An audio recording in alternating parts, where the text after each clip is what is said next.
but I have no reasoned way to prove that or even to justify my position other than what makes sense to me, and what makes sense to me doesn't necessarily make sense to other people. Right. So, Steve, you've been quiet. I think it's on you to resolve these questions. Oh, I've got to wrap it up Give us now, the answers. Pardon? I've got to wrap it all up now, huh? I just want to interject something, and then you can wrap it up. Okay. So, some researchers and authors and people believe that consciousness begins with development of the pineal gland. Mm-hmm. Mm-hmm. So something about that I find compelling, especially when talking about was it the God molecule, and is it anyway? So I'll just throw that out there with the pineal gland, and then just certain traditions believe that that's when the soul actually, consciousness, the soul, enters the body, is through the development of that. And go ahead. Well, what I'm wondering about is this possibility of reincarnation, possibility of memories being transmitted between births. And I'm wondering if DNA has something to do with that. If there's maybe some transphysical aspect of DNA where there might be a spiritual aspect of DNA where one of its functions is to store memories from beyond lifetimes. So maybe these memories enter into us in an implicit way, and they may or may not become conscious for whatever reason during our lifetimes. But for some people, these implicit memories from prior forms of existence may get triggered, and they may remember those. But I'm not sure what the conditions are if that happens, or why only certain people. But it just strikes me that maybe DNA has a metaphysical aspect to itself, and it's not just simply biochemistry. Or maybe there's some equivalent of spiritual DNA that we haven't found yet. Yeah, that's a good point, Steve. I'm yeah, interesting. I think that there is clearly, although I would say you have it. I would put the cart and horse the other way around. I would say that DNA is a physical expression of something that which already exists in the non-physical world, in the energetic world. Mm-hmm. So that it's as above, so below kind of direction of causality. DNA was developed first in the non-physical world, and so the counterpart of this capacity for memory in the physical world is DNA. Yeah, that's a good way of thinking about it, that DNA being the physical substrate for some noetic form of memory. Right. In a physical sense, yeah. And I think you're right. I think memory is crucial here, because essentially all of who we are is a memory, except for our consciousness. Mm-hmm. And if you're alive, you have a body, but everything that you think you are, has to do with something that you've thought at some point, or that you've experienced or thought of in a non-mental way. So if there is reincarnation, then that has to exist some level. Memories have to be stored and captured and stored somehow. Mm-hmm.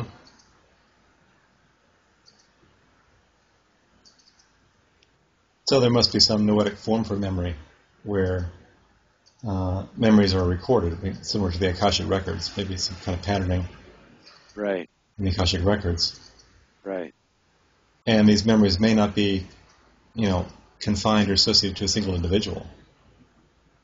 So it may be possible for one individual to remember or access memories of another individual. Right, like Indra's net, like nodes on a particular pattern. Or the soup. Yeah, or the soup. Or the soup, yeah, right. Because this noetic dimension exists beyond time and space. And so Right. there's no sense of past or future. There's simply associated memories, or constellations of memories that can be accessed by individuals, and they may consider that some aspect of reincarnation. Right. And I'm wondering about the form of your argument here, which is if you believe in reincarnation, then this must follow as a way of making it possible to have it occur. Are you saying then that you do believe in reincarnation? Well, I'm not sure. I'm still considering the evidence, but it does sound like there's compelling evidence. Anecdotal as it is, but it does seem compelling. Ian Stevenson's work being one source of it. Mm-hmm. So I'm open to it. I'm just curious about how it might operate. Right. I mean, once you assume that it exists, then the whole world crystallizes around that assumption. Mm-hmm. In some sense, because in order to make it true, or in order to make that concept make sense, certain other things have to follow. So I understand what you're saying about DNA, and I think actually there's larger implications of that are that what we're actually doing from the consciousness side is absorbing experience and remembering experience. That's all that's happening.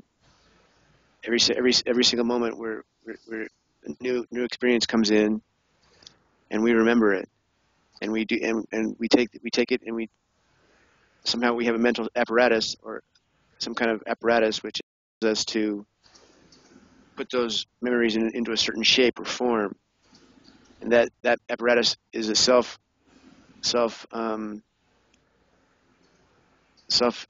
changing apparatus, self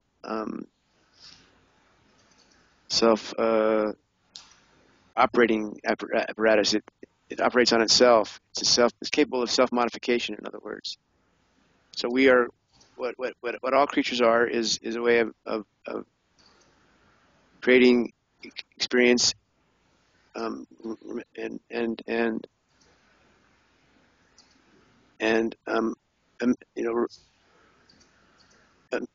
using it some kind of method to change what the experiencer, by virtue of those new experiences, into a new or more effective locus of experience, which goes on all the way up to Godhood. You might say, you might speculate.